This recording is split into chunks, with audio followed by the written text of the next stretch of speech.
Чем шире развертывается исследование прошлого Средней Азии, тем отчетливее становится выдающаяся роль этого региона в истории мировой культуры. Но при этом древняя история Средней Азии освещена источниками недостаточно и крайне неравномерно. Новый исторический сериал закроет этот пробел. Ведь историческая миссия Средней Азии – объединять, принимать в себя духовные импульсы Европы и Азии и отдавать миру новые творения человеческого духа. Смотрите на канале Казах ТВ документальный сериал «Цивилизации Средней Азии».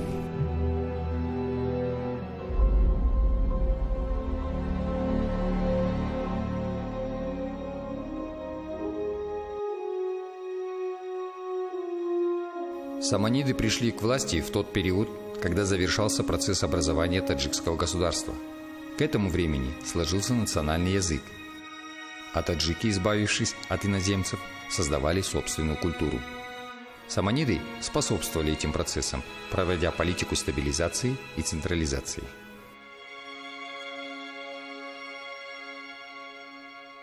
Родоначальником саманидов стал выходец из Балха Саман, в начале IX века отказавшийся от зороастризма и принявший ислам. У Самана был сын Асад, все сыновья которого занимали государственные должности. Халиф Мамун Тахирид назначил правителем Самарканда Нуха, правителем Чача и Усрушаны Яхья, а правителем Герата Ильяса. Главным среди братьев был Ахмад, правивший Ферганой. Сын Ахмада Наср управлял уже всем мавилинархом. Но когда в 870-е годы началась междоусобица в мавилинархе, Наср не смог с ним справиться, и ему на помощь пришел его брат Исмаил. Наср назначил Исмаила правителем Бухары в 874 году, и Исмаил в короткий срок сумел подавить восстание крестьян и примирить знать, погрязшую в междоусобицах. Исмаил хотел создать централизованное государство, и между братьями началась борьба. В 888 году Исмаил разбил войско Насра и взял его самого в плен. Но когда к нему привезли Насра, пленного Насра, Исмаил, желая привлечь на свою сторону сторонников брата, сошел с лошади и поцеловал руку брата, усадил его на трон, а сам стал сзади, готовый ему прислуживать. Увидев такой прием, Наср даже не мог подумать, что брат просто над ним издевается. И с тех пор фактически правил мавилинархом Исмаил, а Наср лишь номинально оставался эмиром. После смерти Насра управление страной полностью перешло в руки Исмаила, ставшего основателем государства саманидов.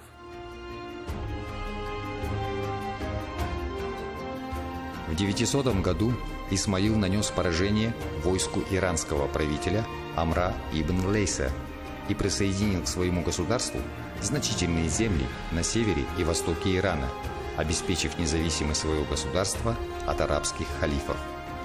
Исмаил создал сильное войско и прочную систему административных учреждений, что помогло ему бороться с непокорными землевладельцами.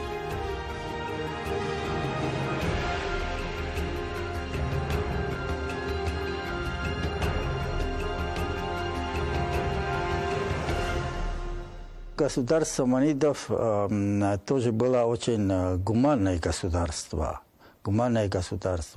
Сам Исмаил Самани, он был очень великолепным политикантом. Он наладил хорошие отношения с тюрками.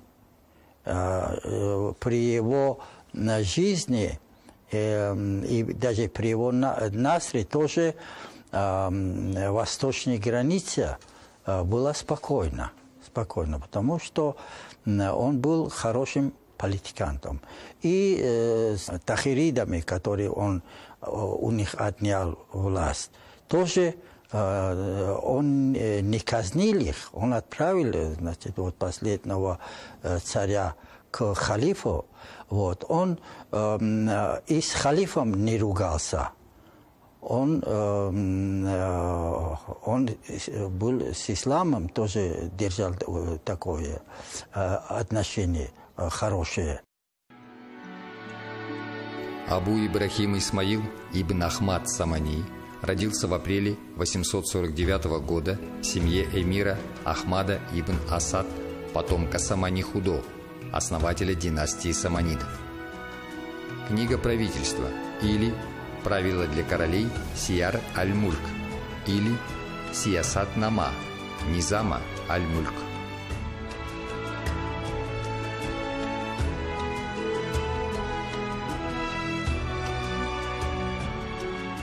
После смерти Исмаила в 907 году его сыну Ахмаду бин Исмаилу пришлось подавлять мятежи, вспыхнувшие одновременно в Самарканде, Рее, Систане.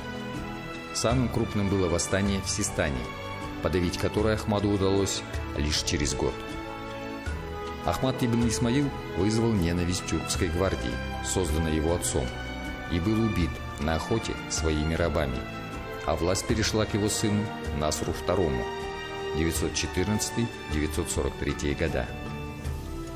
Во время его правления было приведено в порядок управление страной, но продолжались междоусобицы. В конце 914 года поднял восстание племянник Насра II Мансур бин Исхок, и лишь через год мятеж был подавлен.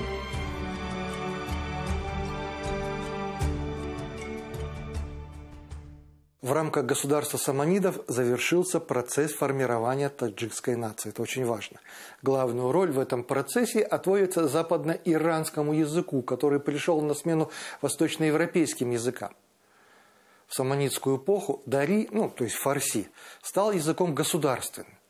На основе западно-иранского языка развивалась персо-таджикская культура, наука, литература, искусство. Именно во времена правления Исмаила ибн Ахмада Бухара превратилась в один из центров ислама на Востоке. Основные архитектурные сооружения, сохранившиеся и до наших дней, возведены как раз во времена расцвета таджикской науки и культуры в эпоху существования Саманидской империи.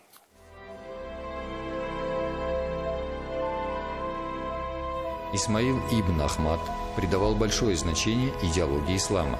Он оставил миру и мусульманам ценное историческое наследие. Это построенные во времена его правления большие города на территории Средней Азии, такие как Бухара, Самарканд, Мерв, Афшана, Худжанд, Герат, Балх, Гиссар, Тирмис, а также ряд городов на территории современного Ирана. Он возвел большую соборную мечеть, специальную мечеть для приезжих, строил медресе, библиотеки, ханаки, приюты для странствующих суфиев, намазгох, эмирские бани, покровительствовал искусством, поощрял развитие архитектуры.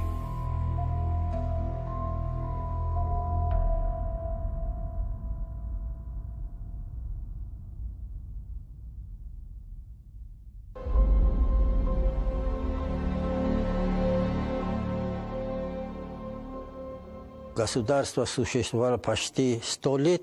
За эти 100 лет были эпоха после арабских завоеваний, после арабы что старались? Арабы старались вообще ликвидировать таджикского языка. Хотели, чтобы все говорили на арабском языке. Но в это время какой-то, часть интеллигенции поднималась именно против этого. Вот, шубизм назывался вот это движение. В этом шубизме арабы обвиняли, иранцев, вообще таджиков. В это время слово таджик тоже появляется. Где-то в III веке уже в Восточном Туркестане есть документы на парфянском языке. Там упоминается слово, есть список народов, и среди этих список народов, которые жили в Восточном Туркестане, есть слово таджик. Поэтому дух такой, против арабов поднимался, вот это движение буддизма, это шубизм. И они начали перевести авесту на новоперсидский язык. Таджикистан – единственный прямой наследник государства саманидов, и свидетельством тому служит памятник эмира Самани, воздвигнутый в столице, и государственный денежный знак Самани. Очерки истории и теории культуры таджикского народа.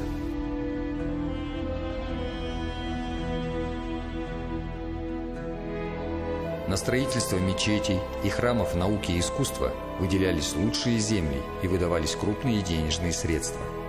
Искусный и мудрый правитель побуждал свой народ к знанию и грамотности.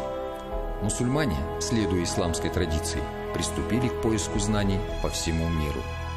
Исмаил ибн Ахмад Самани издал указ о бесплатном обучении, создав просветительские центры в Бухаре и Самарканде.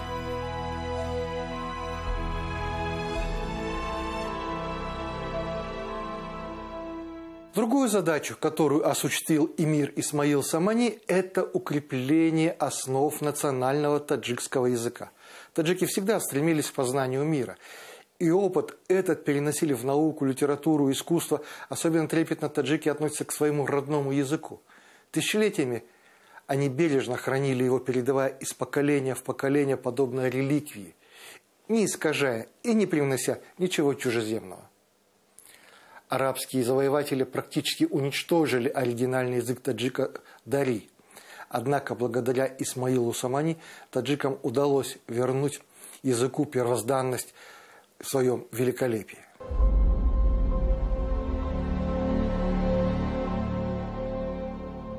В чем заключается феномен саманидов? Я думаю, что это прежде всего, смотрите, во всех арабских странах, такие, которые были, там Ирак, Сурия, там Египет, которые были высокие цивилизации в древности, но после того, когда они ислам приняли, и все язык у них стал арабским. Сейчас, вы знаете, 22 арабских государства, которые говорят на одном языке, но они отдельные. А саманиды потихоньку сохранили таджикско-персидский язык как язык государства. Их основная заслуга, благодаря их, язык этого народа не потерялся, сохранился.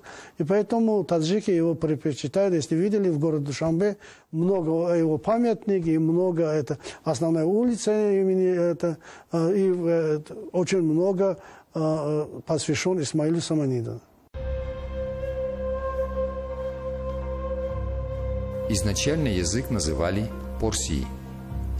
Великий эмир Исмаил Самани приказал очистить Порси от уличного жаргона, арабских диалектов, которые ничего не имеют общего с языком литературным, и назвал таджикский литературный язык Фарси-Дари.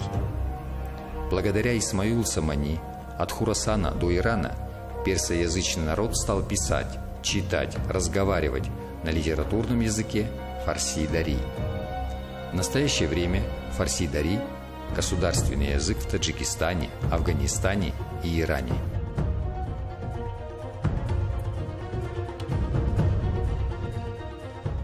Что касается, допустим, нашей концепции, допустим, исторической науки Таджикистана, она направлена на уточнение или выявление исторического процесса образования, формирования нашего народа. Как это происходило, допустим, и со стороны изучать наших древних предков. Естественно, эти наши племена или народности, которые жили в древности, они являются не только нашими предками, а частично они являются и предками наших соседей. Да? А происходил это такой длительный процесс, эволюционный процесс соединения или отторжения что-то старого и принятия нового и в материальной культуре, и в духовной культуре, и в языке, и в нравственности, и в семейных обрядах, и во всем. И таким образом на протяжении, может быть, тысячелетия происходил процесс этногенеза, формирования нашего народа. Вот хотелось бы прояснить ясно. Сейчас мы подготовили к публикации большой такой двухтомной работу наших ученых. Это совместно с нашими учеными и зарубежными нашими коллегами, российскими коллегами, немецкими коллегами. Называется она «Этногенез и этническая история таджикского народа». Ну, вот опубликую, посмотрим, что будет. Я думаю, это есть там свежие материалы, то, что нам не было доступно в советское время.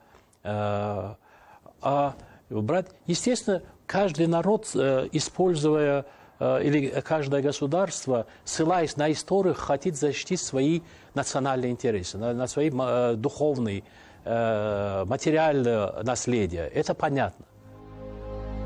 На сегодняшний день персидский дари остался в чистом виде только среди таджиков. Гафуров. Таджики.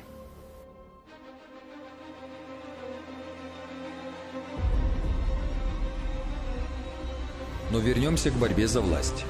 В конце правления на территории Саманидского государства начало быстро распространяться карматское движение. Карматы были приверженцами одной из мусульманских сект, главными идеалами которой было восстановление общинной собственности на землю и всеобщее равенство. Сам Наср II стал карматом. Это вызвало недовольство мусульманского духовенства. Вместе с гвардейцами духовенство организовало заговор против Насра II. Предполагалось заманить его на пир для военачальников и там убить самого Насра и всех карматов. Но об этом заговоре стало известно сыну Насра Нуху, который рассказал обо всем отцу. Наср II заманил к себе главного заговорщика и приказал казнить его. После этого Наср вместе с Нухом явились на пир. В самый разгар пиршества Наср сказал, что знает все о готовившемся покушении, и бросил к ногам собравшихся голову их предводителя. После этого Наср объявил об отречении в пользу Нуха, которого никто не мог обвинить в симпатиях к карматам.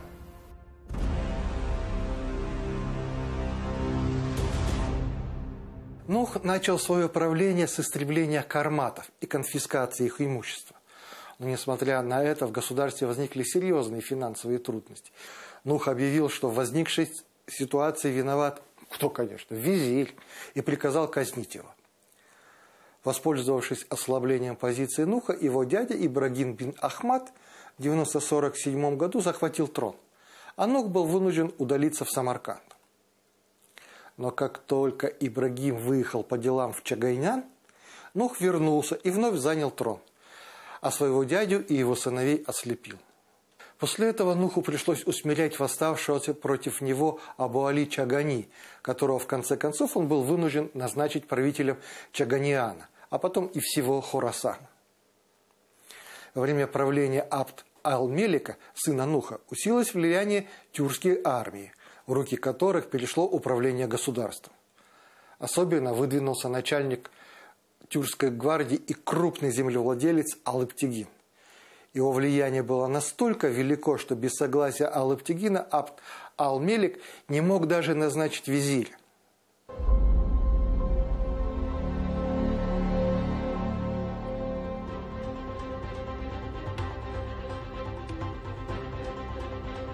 После смерти Абдул-Мелика Алптиган возвел на престол его малолетнего сына Абдул-Малика Насра III, царствование которого длилось 1 день, так как другие военачальники возвели на трон Мансура ибн Нуха. Со временем придворные распри и усобицы еще более усилились. Страна ослабла настолько, что даже слабый противник мог ее захватить. В 992 году государство саманидов подверглось первому нападению тюркских кочевников во главе с ханами из племени Ягма, так называемыми караханидами.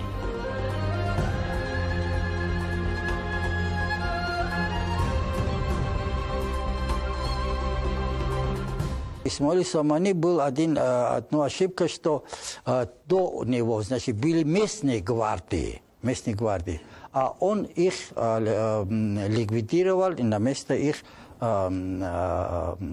создал тюркские гвардии. Тюркские гвардии были дешевле, вот. Они дома не имеют, они, в общем-то, были воины хорошие. Защищали государство, в общем-то, в течение периода, который государство существовало. Потом они разделили, все равно им давали землю. Землю давали, допустим, Махмуду давали эти части Афганистана. Он был, Алптигином был, значит, его главнокомандующим. 20 лет спустя некоторые правители саманидского государства вновь восстали, а караханидские тюрки попытались захватить территорию всей страны. Но и на этот раз с помощью Сабук-Тегина Нуху II удалось победить восставших и предотвратить нападение караханидов. Спустя год умерли Нух II и Сабук-Тегин. Правители Нишапура, Бектузун и Фаик, войдя в сговор с караханидами, ослепили Мансура бин Нуха, сына Нуха II. Вскоре после этого он умер. Тогда Бектузун и Фаик настояли на том, чтобы правителем стал брат Мансура, Абдул-Малик бин Нух. Государственный аппарат саманидов был обширным и громоздким, и оплачивать его содержание было очень трудно. С каждым годом он требовал увеличения оплаты, а денег удовлетворить их требования в казне не было. Наблюдался очень четко упадок и сельского хозяйства, ведь крестьяне и дихкани были истощены многочисленными поборами, повинностями и налогами. Крестьяне массами уходили в города. Доходы от земли упали, разбухали города за счет быстрого прироста городского населения. И сама Бухара при последних саманидах стала мегаполисом с кишлаками, напоминавшими больше города, чем пригороды. Большой ущерб экономике владений саманидов наносили постоянные военные действия, которые они вели. Они воевали как с внешними, так и внутренними врагами. Особенно болезненно отражались на экономике затяжные хронические восстания, и они подорвали власть саманидов. Не имея устойчивой этнической основы, потеряв социальную и политическую опору, разорив экономику сельского хозяйства, они повисли в воздухе, и их конец был делом времени. Кроме острейшей борьбы в верхах общества, наблюдалось всеобщее недовольство в широких народных массах антинародной политикой властителей. Она стала в тягость населению, и никто не собирался бороться за нее.